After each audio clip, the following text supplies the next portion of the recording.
여러분, 굿모닝 행정학 진행하는 여러분의 영디 최영희입니다. 자, 정부조직 체계 오늘 얘기해 보려고 하는데요. 보통 정부조직 체계라고 이야기를 하면 여러분들이 정부조직도를 머릿속에 생각하실 거란 말이죠. 근데 사실 정부조직도 외우시는 건 그리 의미가 없는 내용이고요. 뭐 그래봤자 합의제 행정기구 6개, 네, 위원회, 중앙행정조직인 6개의 위원회, 금방공원 관계 이 정도 외우는 거? 이거 말고요. 뭐 정부 조직에 그래 우주항공청 신설됐다 이런 것들은 그냥 마지막에 한번 좀 읽어봐 주시면 되는 거여서 사실 그게 중요한 게 아니라 이 정부 조직 체계 우리가 소위 얘기하는 본부 조직 소속기관 그다음 본부 조직의 최고관리층과 하부 조직 소속기관의 부속기관과 일선기관 저는 이런 표현들을 정확하게 정리해 주는 게 중요하다고 생각을 했었고 그래서 그런 부분들을 수업 시간에 계속 구현을 해드렸었죠. 그래서 우리 오늘은요, 요거 책에 한 번만 쭉 정리해 본다. 이런 느낌으로 접근을 해주시면 될 것 같습니다. 자, 일단 본부 조직과 소속기관 들어가 있죠. 자, 아시겠지만 중앙행정기구는 부 아니면 처 아니면 청 아니면 위원회 형태입니다. 우리나라 정부 조직에 위원회 많지만 중앙행정기구로서의 위원회는 딱 6개밖에 존재하지 않는 거 아마 알고 계실 거고요. 이런 기관들을 독임제 의사결정자가 하나, 이런 기관들을 합의제 의사결정자가 여러 명. 그러면 이 상태에서 제가 일단 본부 조직을 구분하라고 했고요. 본부 조직은 본청이라고 얘기했죠. 그 다음 본부 조직 이외에 외부에 있는 기관들은 소속기관이라고 이야기를 했습니다. 본부 조직이든 소속기관이든 다 이들 기관에 해당하죠. 그래서 지금 이 본부 조직이 다시 최고관리층, 최고관리층 독임제기구는 장관이나 처장이나 청장이 있을 거고요. 그 다음 위원회 조직은 위원들의 합의기구니까 위원회가 있겠죠. 그 다음 그 밑에 하부 조직이 있겠죠. 하부 조직에는 개선에 해당하는 보조기관, 그 다음 참모에 해당하는 보좌기관, 이렇게 있을 거고요. 소속 기관은 소속된 기관입니다. 그 기관이 기관을 지원하는 역할을 하고 있는 기관이다. 소속기관.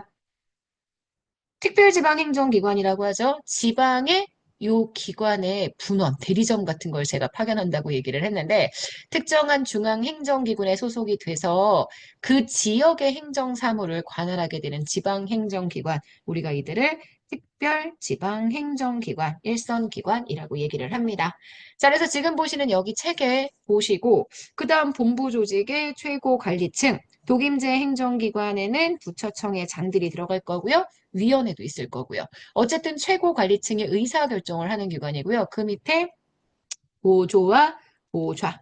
행정기관의 의사결정이나 표시를 보조해서 기관의 목적 달성에 공헌하는 기관이고 상하 간의 명령복종 관계를 가지고 있는 기관. 그 다음 보좌기관은 행정기관이 목적 달성을 할 수 있도록 기관을 보좌하는 형태의 기관. 이렇게 얘기할 수 있고요. 자, 그 다음 소속기관 다시 부속과 일선. 그래서 우리가 내일 보게 되는 책임운영기관이 제가 이 부속기관이 책임운영기관의 형태로 운영되는 경우들이 있다. 이렇게 말씀을 드렸었습니다.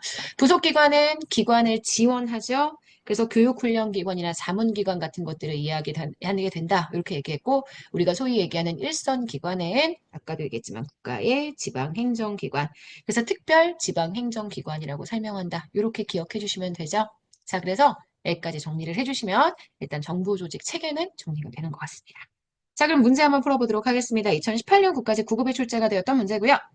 행정기관에 대한 관계 법령의 내용으로 옳은 것, 부속기관은 소속기관 중에 부속기관이죠.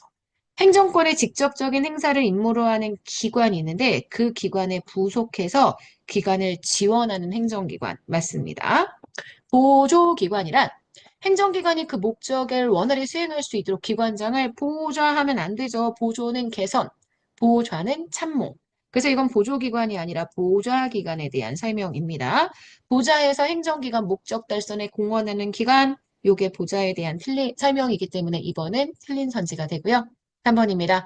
하부기관은 중앙행정기관에 소속된 기관, 소속기관은 소속기관이죠. 하부기관은 본부 조직에 있는 최고관리층 밑에 하부기관인 보조와 보좌를 설명하는 기관이기 때문에 요거는 소속기관. 그러니까 문장 외우시는 것보다 제가 구분하시는 게 훨씬 중요하다고 얘기를 했습니다. 분류 체계가 정확하게 됐는지 다시 얘기해서 우리 아까 봤던 요거 잘 보이시죠?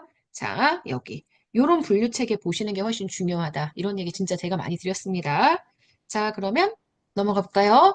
자, 그래서 소속기관은 중앙행정기관에 소속된 기관, 특별지방행정기관과 부속기관을 말합니다. 그래서 여기를 소속기관으로 바꿔줘야 되니까 틀린 선지가 되고요. 4번, 방통위, 공정거래위, 소청심사위, 행정기관의 소관사무에 관해서 자문에 응할 수도 있고 또는 조정, 협의, 심의, 의결하기 위해서 복수의 구성원으로 이루어진 합의제 기관, 당연히 행정기관입니다. 그래서 지금 보시는 4번 X. 문제의 옳은 선지는 그래서 1번 되는 것 확인할 수 있습니다. 자, 그 다음 2번 문제 갈게요.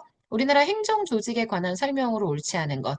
중앙행정기관의 차관, 실장, 국장, 이들은 보조기관입니다. 하지만 차관보는 보좌기관이죠. 그래서 1번 X고요. 특별지방행정기관은 중앙행정기관의 일선기관으로서의 기능을 담당하고 있습니다. 맞습니다. 지방병무청, 경찰서, 보훈지청, 세무서 모두 다 특별지방행정기관의 사례가 될 수 있죠.